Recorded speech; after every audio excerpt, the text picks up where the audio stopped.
Princess Angela साल की सबसे बेहतरीन बॉल पार्टी की तैयारियों में मशरूफ होती है। इस साल की बॉल पार्टी की कंडक्शन की जिम्मेदारी उसी की है, जिसमें आसपास के तमाम किंगडम्स की राजकुमारियां आती हैं। वह अपने किंगडम की सबसे मशहूर स्टाइलिश डिजाइनर अनिका और जेसिका को बुलवा लेती है, मगर उन दोनों की आपस में नहीं बनती। वह अपना सामान लेकर कास्टल पहुंच जाती है। प्रिंसेस एंजेला उनका वेलकम करती है और उनके लिए रॉयल रूम सेट करवाती है। अनिका अपना सूटकेस लेकर एक खूबसूरत लैवेंडर रूम में आती है और जेसिका को मिलता है खास डंडेरियन रूम, जो उसे काफी पसंद आता है। अगले दिन जब रॉयल आर्ट रूम में अपना काम स्टार्ट करती है और अपने डिजाइन्स बनाना शुरू करती है, तभी प्रिंसेस एंजेला रॉयल रूम में आती है और उन्हें बताती है कि उन्होंने उनकी मदद के लिए एक दूसरे मुल्क की स्टाइलिस्ट को भी हायर किया है।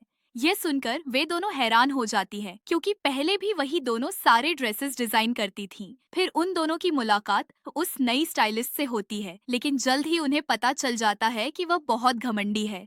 अनिका और जेसिका मिलकर काफी सारे ड्रेसेस रेडी कर लेती है। एक रात को अनिका प्यास लगने की वजह से नींद से जागती है और पानी लेने के लिए बाहर जाती है, और तभी वह देखती है कि एलिस दीवार पर कुछ कर रही है। तब वह उससे पूछती है, तुम रात के इस पहर यहाँ क्या कर रही हो? जिसके जवाब में एलिस कहती है, मैं तो बस महल देख रही थी। अनिका को उस पर कुछ शक होता है, क्योंकि उसने इससे पहले उसे चुपके किसी से बात करते हुए देखा था। खैर, अगले दिन वह यह सब भूलकर अपने कामों में मशरूफ हो जाती है। अनिका और जेसिका दोनों मिलकर ड्रेसेस पर काम करती है। काम खत्म करने के लिए यह आखिरी दिन होता है। शाम तक वह सब ड्रेसेस रेडी कर लेती है। वे रूम की तरफ जा रही होती हैं कि तभी उन्हें एलिस की आवाजें सुनाई देती हैं। एलिस फोन पर किसी चीज की चोरी की बात कर रही होती है और बता रही होती है कि मेरा मकसद जल्दी पूरा होने वाला है। जिसे सुनकर वे दोनों हैरान हो जाती हैं और सोचने लग जाती हैं कि उन्हें कुछ करना चाहिए। अनिका उसके रूम की तलाशी लेने का सोचती है। एनिका एलिस के रूम का दरवाजा खोलती है। एलिस आराम से सो रही होती है। एनिका उसका बैग चेक करती है, जिसमें से एक मैप निकलता है। अनिका मैप लेकर वापस रूम में आ जाती है। वह मैप कासिल का होता है, कासिल के सभी रूम और तहखानों का। तभी उन्हें उसका टारगेट नजर आता है, जिसे देखकर वे चौंक जाती हैं।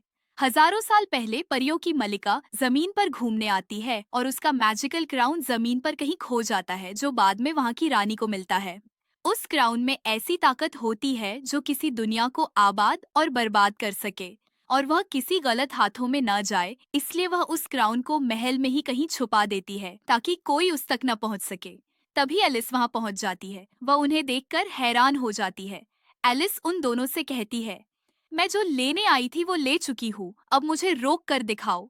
तभी वह मैजिकल क्राउन बाहर निकालती है और उन पर हमला कर देती है। क्राउन की रोशनी से वे चकरा जाती हैं, मगर कुछ देर में संभल जाती है। उन्हें तो लगा था कि वह कोई बड़ा धमाका करेगी। जेसिका एलिस का पीछा करती है और अनिका गार्ड्स को बुलाती है। एलिस को गिरफ्तार कर लिया जाता है और एक काल कोठरी में डाल दिया जाता है, और सुबह बॉल पार्टी शुरू हो जाती है। सभी किंगडम्स की राजकुमारियां आना शुरू हो जाती है। अनिका और जेसिका सभी शहजादियों को तैयार करती है। यह बॉल पार्टी हर साल किसी एक शहजादी की जिम्मेदारी होती है। इसमें बाकी हर किंगडम की शहजादियों के लिए ड्रेसेस तैयार करवाना उसी एक शहजादी की जिम्मेदारी होती है। सभी को ड्रेसेस बहुत पसंद आते हैं और वे उनकी बहुत तारीफ करते हैं। इस बॉल पार्टी का शुमार साल की सबसे आइकॉनिक बॉल पार्टीज में होता है। प्रिंसेस एंजेला सबको अपनी रॉयल स्टाइलिस्ट से मिलवाती है। सभी अनिका और जेसिका से मिलकर बहुत खुश होते हैं। शहजादी उन्हें खुश होकर एक बहुत बड़ा बूटिक गिफ्ट में देती है।